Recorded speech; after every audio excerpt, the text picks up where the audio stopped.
Good morning, rise and shine, my friends. Today is Friday, May 31st, and this is Wake Up with KERA News. I'm Katherine Hobbs. Thank you so much for starting your morning with me. Today's highs will reach the mid-80s, and to quote Garth Brooks, the thunder rolls. More storms are expected throughout the weekend, with a chance of skies clearing later on Sunday. Well, I hope you're gearing up for a relaxing, restorative, fun, insert whatever adjective you need weekend. After making sure I am the absolute center of attention for the Pride Month kickoff tomorrow, I'm going full DIY and whipping my house into shape. I recently ordered these really cool iridescent cloud-shaped shelves for my bathroom, and they're either going to be the absolute cutest thing ever or the bane of my existence. Thoughts and prayers to my drywall and the stud finder.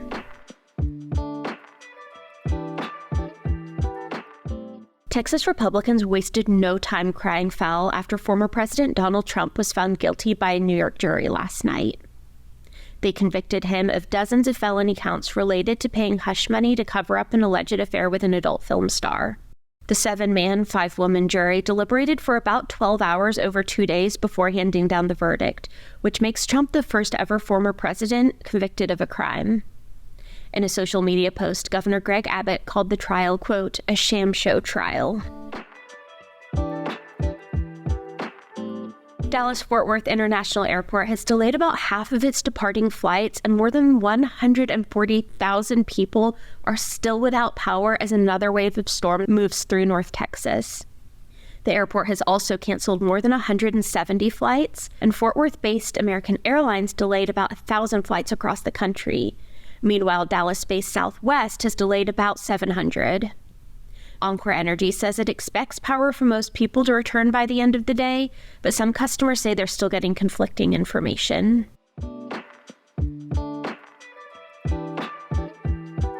Basil Twist knows that when people hear he's a puppeteer, they're likely going to think of Kermit the Frog. And Twist is fine with that, but he says he wants to broaden the term puppeteer. KERA's Jerome Weeks reports that Twist is doing just that in Fort Worth, in a show he's directed at the Hip Pocket Theater. Basil Twist has created puppets for Broadway musicals and operas and the Joffrey Ballet. He's won the MacArthur Fellowship, the so-called Genius Grant. But still, people have an association of puppetry that's almost exclusively children's entertainment, which it can be and is really good, but I like to expand that definition. So I just like to claim that title and demonstrate that puppeteer has a wider net. Twist has used conventional puppets, but he's also made ones that swirl underwater, a giant figure that rose out of the Pacific Ocean, and puppets that are dancing abstractions.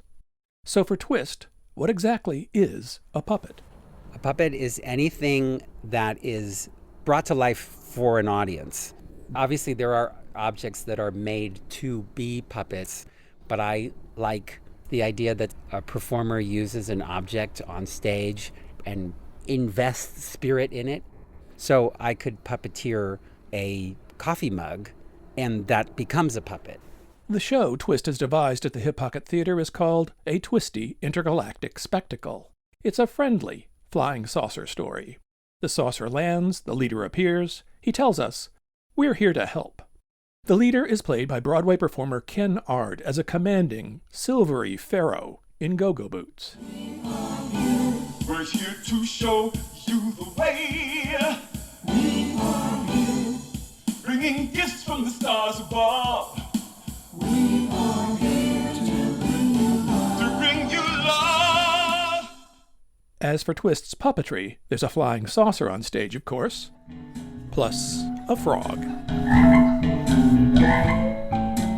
And a robot dance number.